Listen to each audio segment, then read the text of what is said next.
Can one company deliver on a commitment to every person in Michigan? Count on it. Count on Blue Cross Blue Shield of Michigan to be there for our members and for everyone across Michigan. Every day, in every zip code, we're committed to our Michigan communities. At free clinics, offering help to those in need. At schools, teaching kids healthier habits. All over Michigan, we're making a difference because this is our home too. Blue Cross Blue Shield of Michigan. Confidence comes with every card.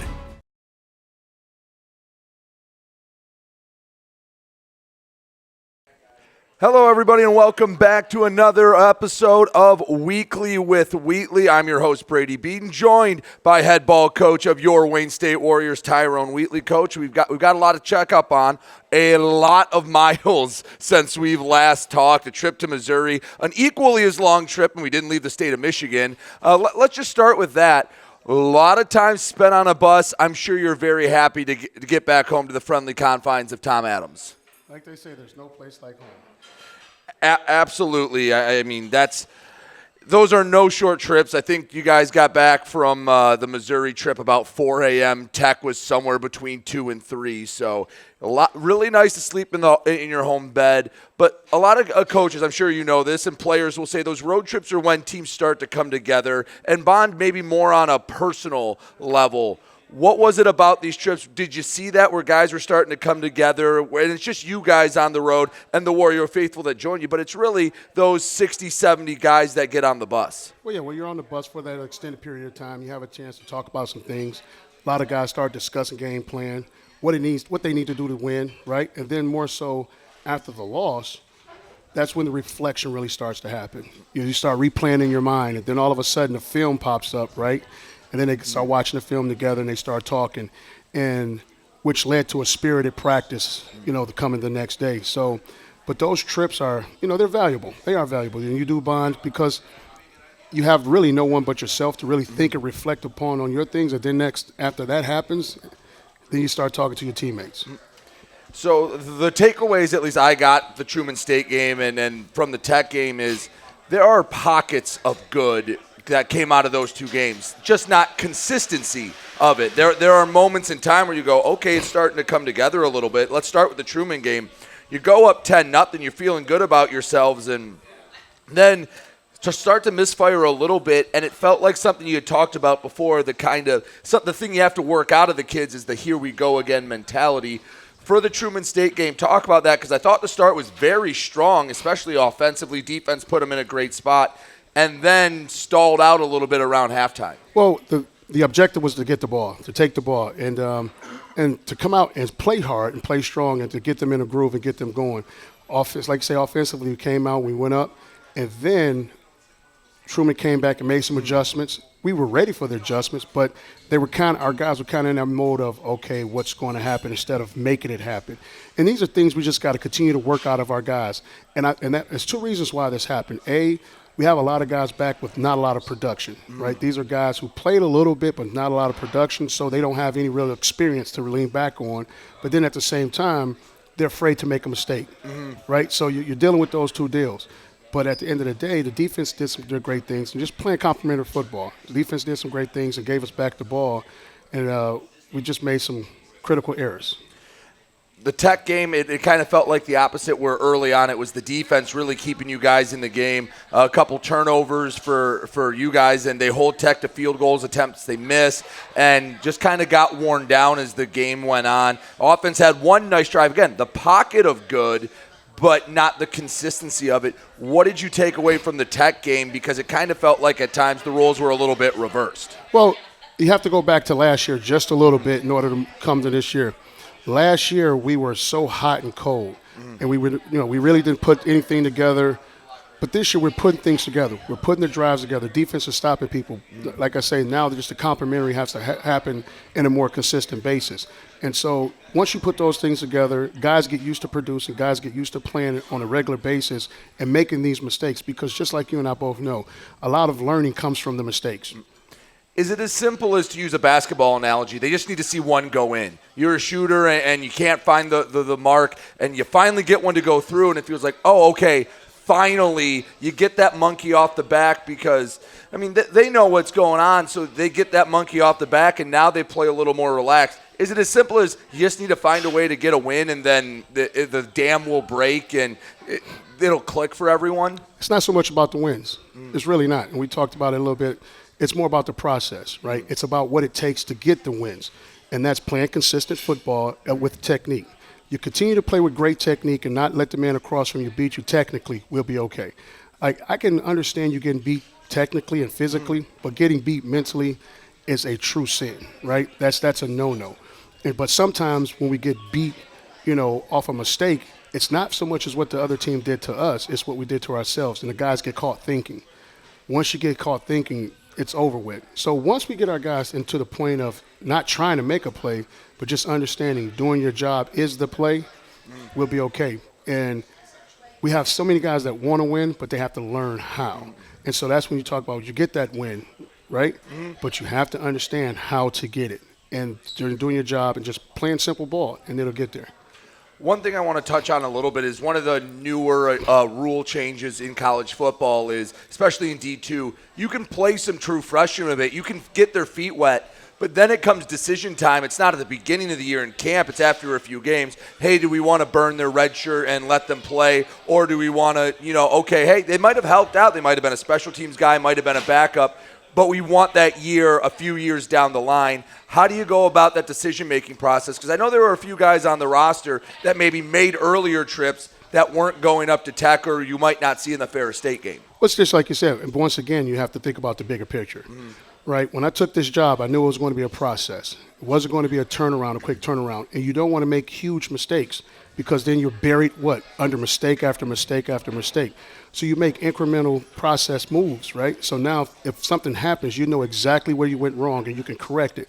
But if you try and make these huge chunk improvements and movements and then you're playing a bunch of freshmen and then you burn their shirt and then next year, you don't have them one more year.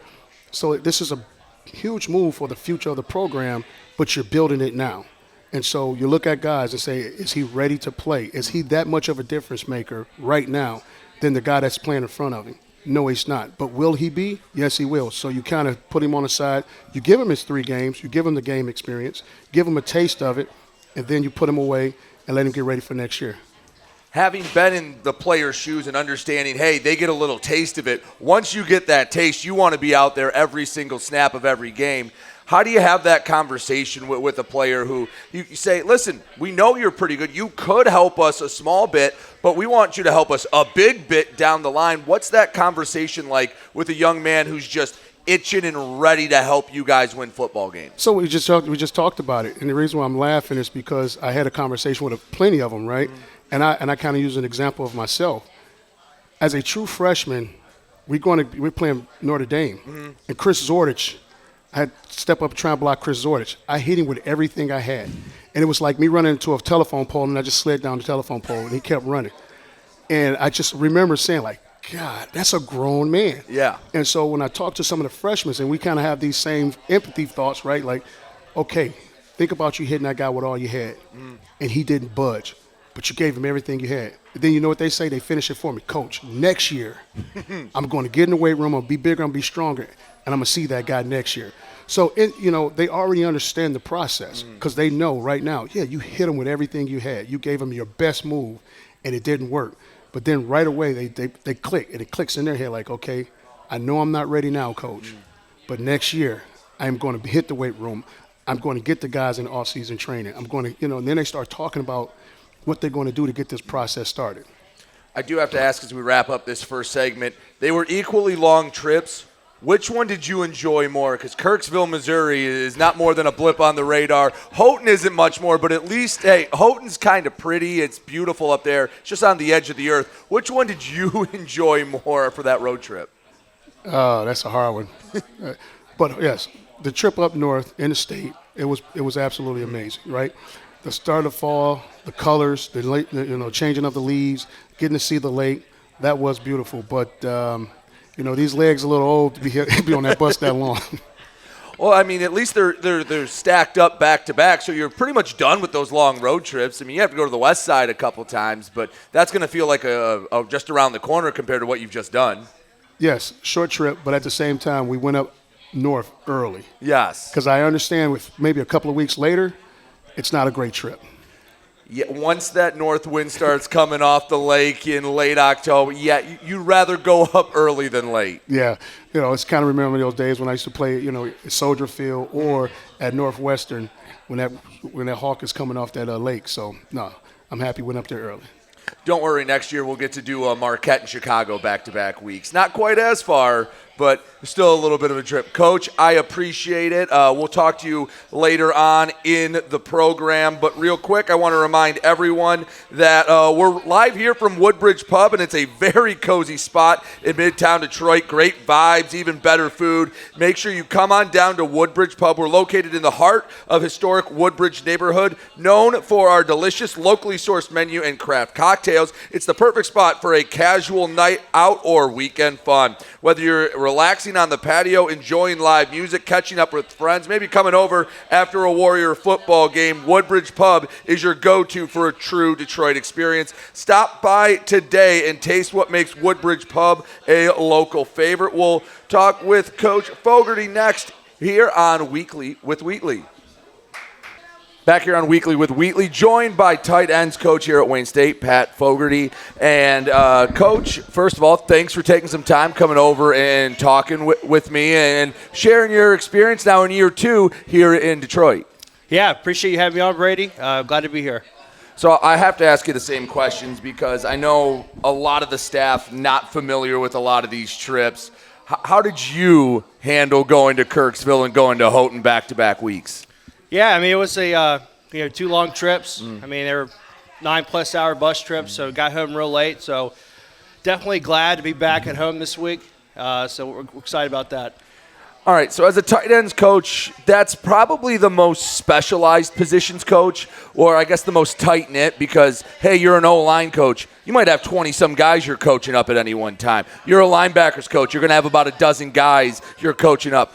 Tight ends, a big room, you're going to have 6, 7 if it's really full. What's that like being a coach of such an intimate group and getting almost one-to-one coaching for a lot of the guys where no one really gets lost in the shuffle?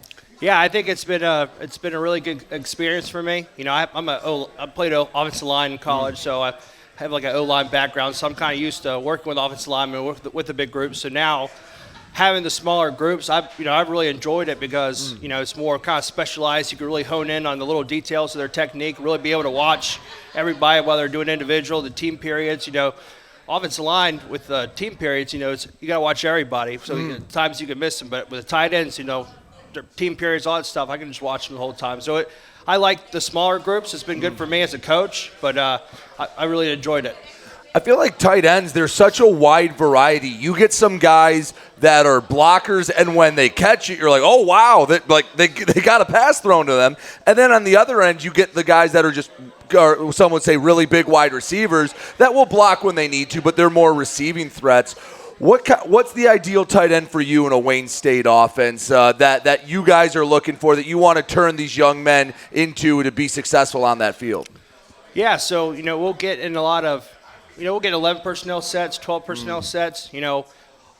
Obviously we like the big tight ends. I'd say the 6'2 plus, the 215, 220 plus, the big bodies that are able to kind of block, because obviously we got to be able to block big ends and whatnot. But then also, smaller kind of fullback type players who aren't afraid to get their head in there and block and be physical, but we're also looking for the athleticism. But the biggest thing I look for in high school guys is, we want to see you catch and make plays, but are you a willing blocker? I think that's the biggest difference that separates just somebody playing tight end from high school to college is, are you willing? Are you willing to block and not afraid to make the big blocks, the big plays?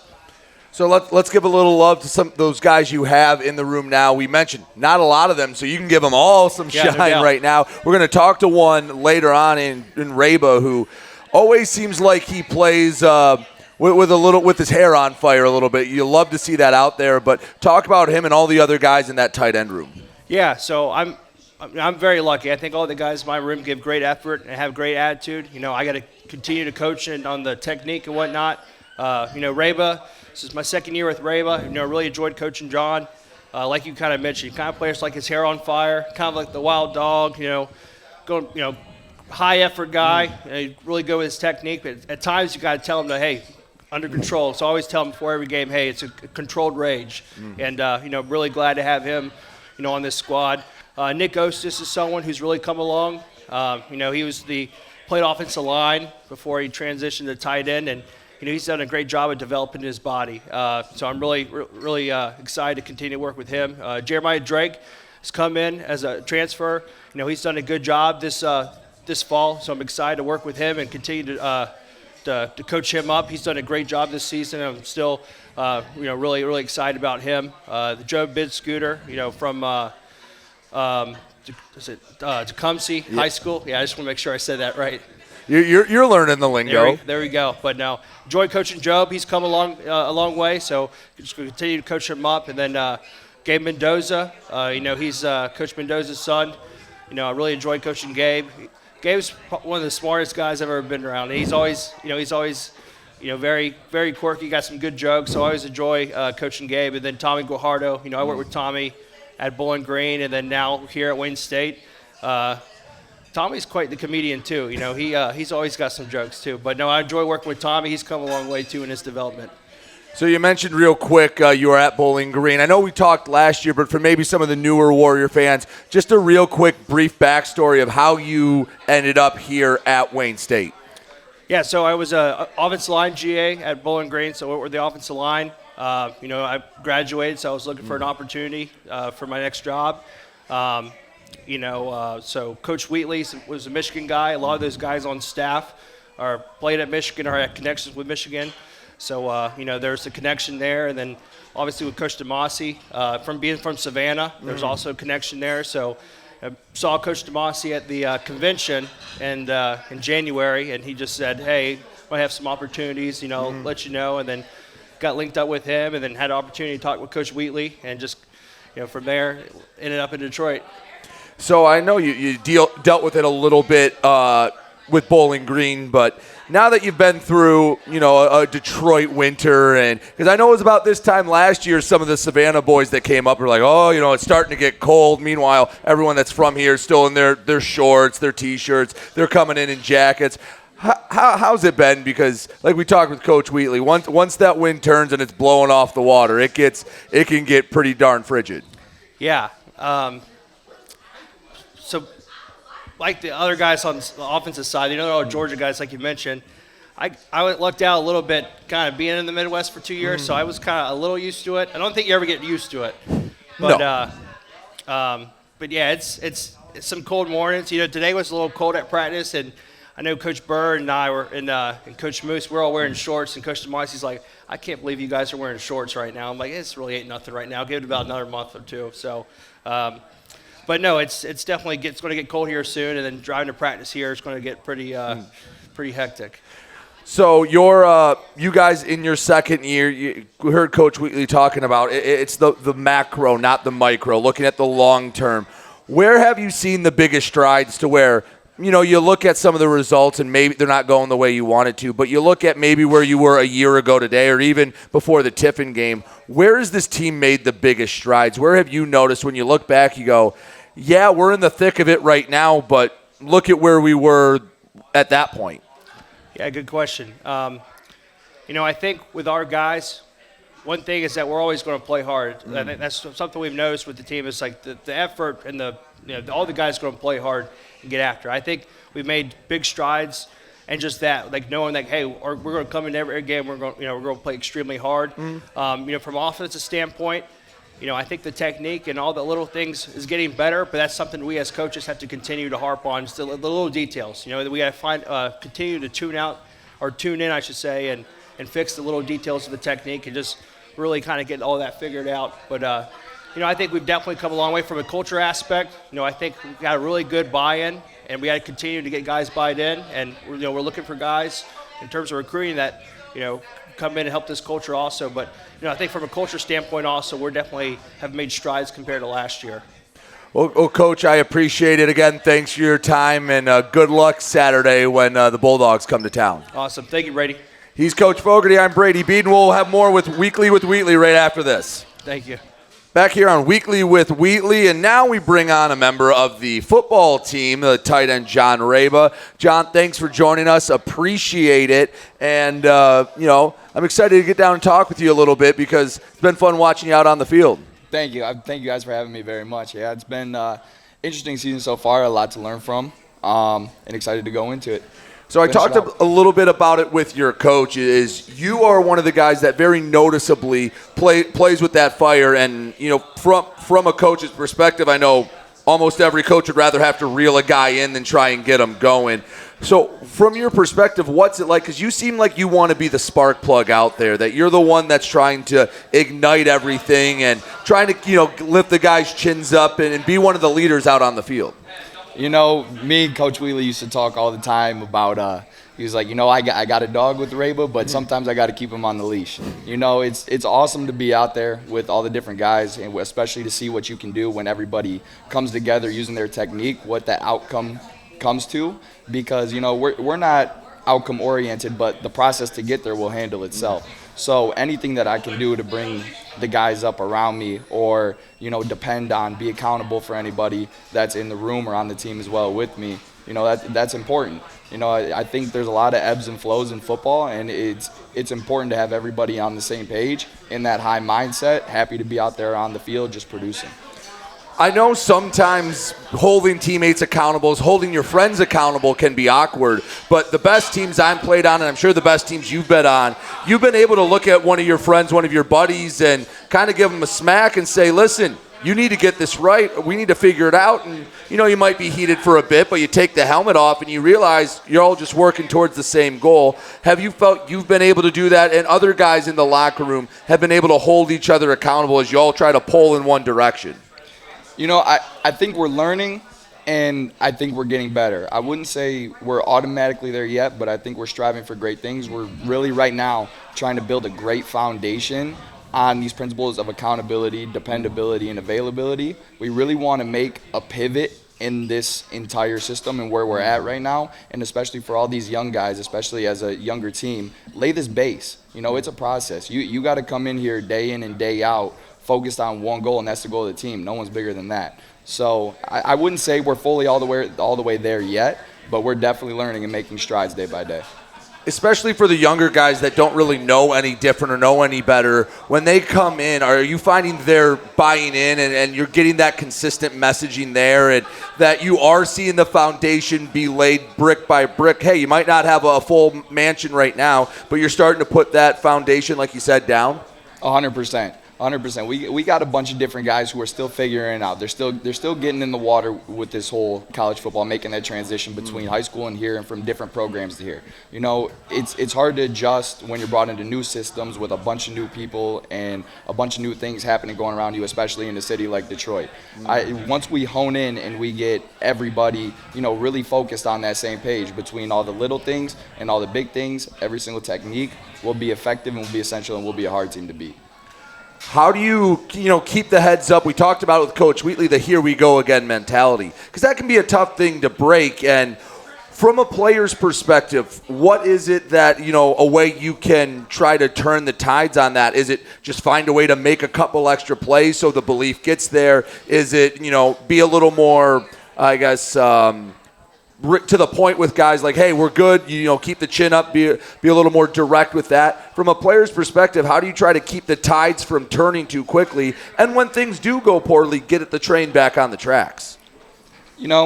Especially for me, I can't speak for everybody. I really don't believe in making plays. I believe plays will happen and the outcome will show itself if you do what you're supposed to do. That's not doing too much. That's not doing too little. That's being in the right place at the right time, and good things will happen.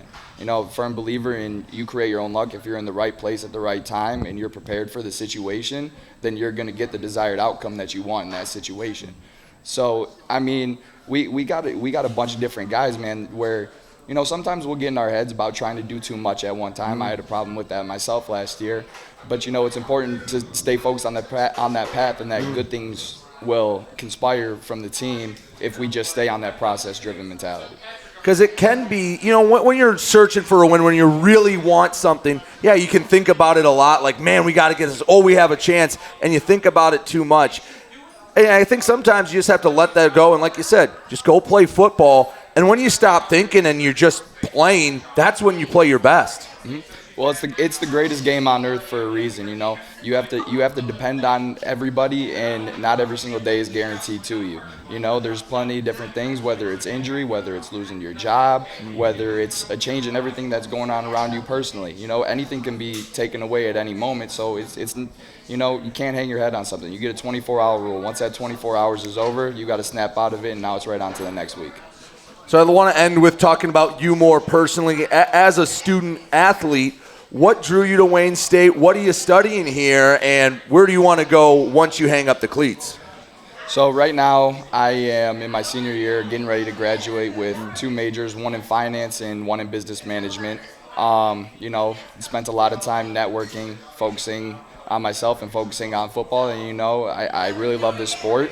And I want to play it for as long as I possibly can. And, I've been praying a lot on it, too, as a Christian, to the man upstairs, the big guy. Listen, I need help making this decision. I can't make all these decisions myself. So, God has what's in store for me. I'm really excited to see the way that it plays out. And hopefully we'll find something in business sooner or later. Once God knows it's time for me to hang up the cleats. Well, I appreciate that, John. Thank you. I really enjoyed talking with you. You did a great job. Stay healthy the rest of the year. Good luck, and I'll talk to you Saturday. Thank you. Thank you guys for having me.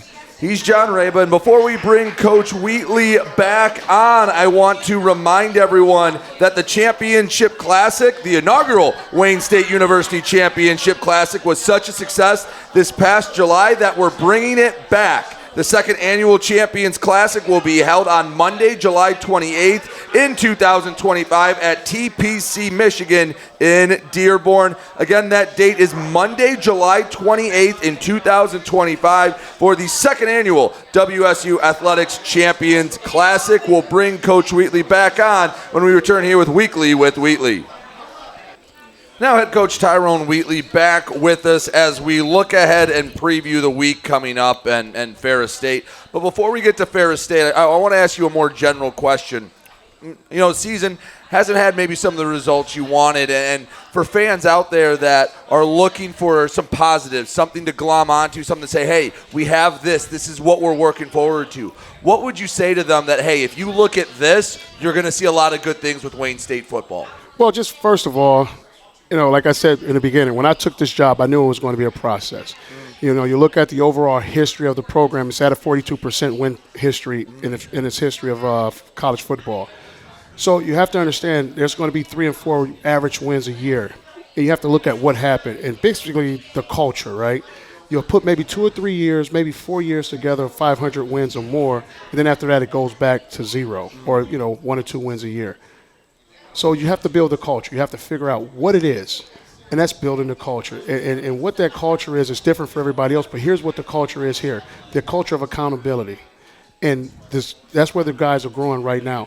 The players are so involved, more so than they were last year. You have guys now just wanting to be playing for each other as opposed to I'm a me guy or I'm playing for myself.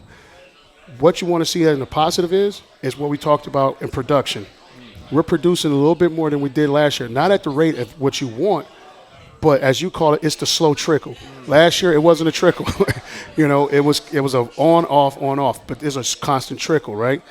But then once we continue to do that, and the more production and the confidence grows and the culture continues to grow, and then you get those different playmakers in here, right? The difference makers. Once you start getting those guys in, then you will see the growth. And then as we talk about the culture, then they say tradition never dies, right? It never graduates, and it just continue to go on and on. But to answer your question, what to hang your hat on, what to be positive on, we're playing good football, and we're growing, meaning we're putting drives together. You're starting to see defense get the guys off the field. We just have to put the complementary football together. The second thing you have the positive on is this. No matter our record, there are guys in terms of recruits that are looking at us play, and they see our style and they like how we're playing, and they still want to come here. That's a positive.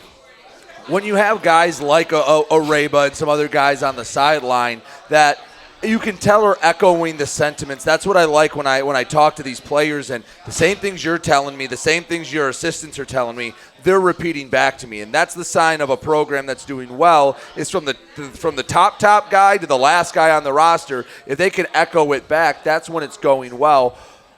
When you have those guys, how much easier does it make your job? And you're starting to see that more on the sideline with, I don't have to start yelling about this. You have a Rayba, you have someone else yelling this and doing it before I even have the opportunity to. And that's what we're talking about, culture, right? Mm-hmm. Once again, like-minded people pushing in the same way. Mm-hmm. Every coach has their own thing, right? Row the boat, all the same, all these, the cliches, right? Everybody has them. But I'm just going to keep it simple. It's the culture. And like you say, one heartbeat, one sound, whatever it is. But it doesn't say easier. It doesn't say simple. But when we're all pulling, that thing, we got momentum, and that's what we're trying to grab, this momentum. So let's talk about Ferris State. I mean, we talked for the radio interview about their reputation precedes them. Hey, they are to the point where you said where they have the tradition, they're rolling year in and year out. What can you say about the Ferris State team here in 2024? Because we know what they've done the last, call it, half decade or so. Extreme confidence, right? They have what you're talking about, the culture, but at the same time, they have extreme confidence. These guys are playing for one another. You can see it on the film, right?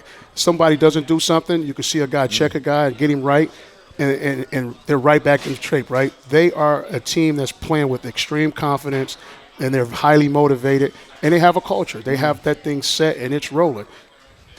The thing when you say about confidence is with the players, and I see it too with the way the coaches scheme up, at least offensively and to an extent defensively.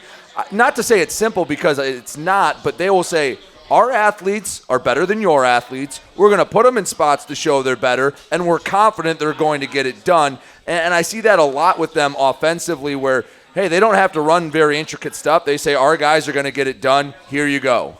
But it just goes back to really we talk about the culture, right? So when you get guys that come in, you have older guys that say, hey, listen, we've won championships by doing it this way. Don't put anything extra on it. Give you a terrible analogy, right? It's like a hot dog. We only put ketchup and mustard on it, right? No relish, no onions, nothing else. Just put ketchup and mustard on it. I don't care what else you like on your hot dog. This is how we eat it. And that's what they're playing, and that's how they're playing. And that's when you say you keep it simple. Because, like I said, those guys, the players are coaching players, and they're basically telling them, we've won this way, and this is how we do it, and there's no other way. It's the Ferris way. And that's where we talk about culture and getting there. And if you look at Coach Anise, when he first got to Ferris, he had his days of, he had his years. He had his years, and then all of a sudden, he got it together, and he got the one pivotal player that helped him turn this thing. And then after that, it's there. It's been a long time since they've lost a GLIAC game not to Grand Valley. What would it take for you guys to be able to pull the upset? Where do you guys have to really improve and play well if you want to not just make shockwaves through the GLIAC, but all of D2? Well, really, to beat a team like this, right, when they're playing extremely confident, is we have to play with the same confidence. And once we get a mistake or something, an error play happens, we can't allow it to become a mountain, right? We have to keep it an anthill because once they figure that you have a weakness, man, they're coming for you, right? They are sharks. They smell and feel the blood in the water, and they are coming after you. And that's what you have to understand. You have to play with extreme confidence yourself and understand it's going to be a war of attrition.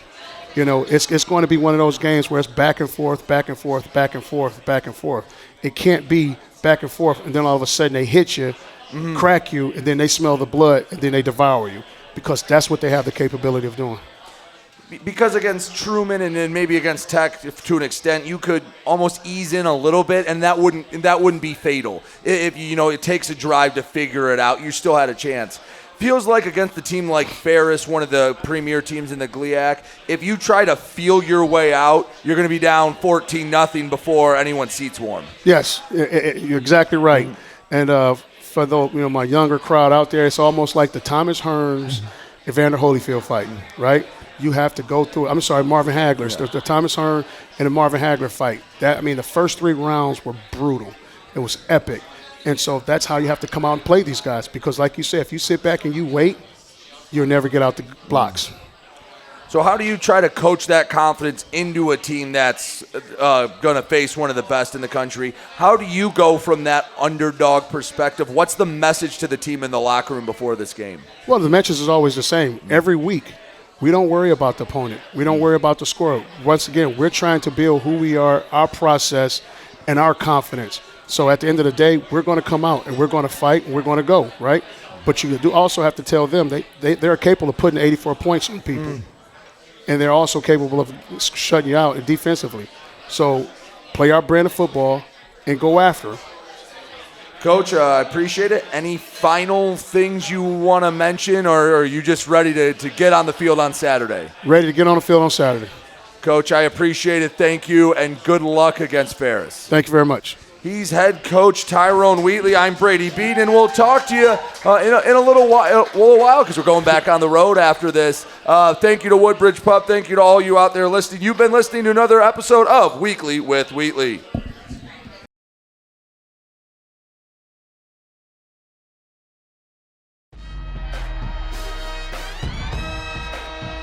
Michigan First Credit Union is a proud sponsor of Wayne State Athletics. With a custom-built mobile app and 2 branches and 10 ATMs located on or near campus, Michigan First makes banking easy and convenient.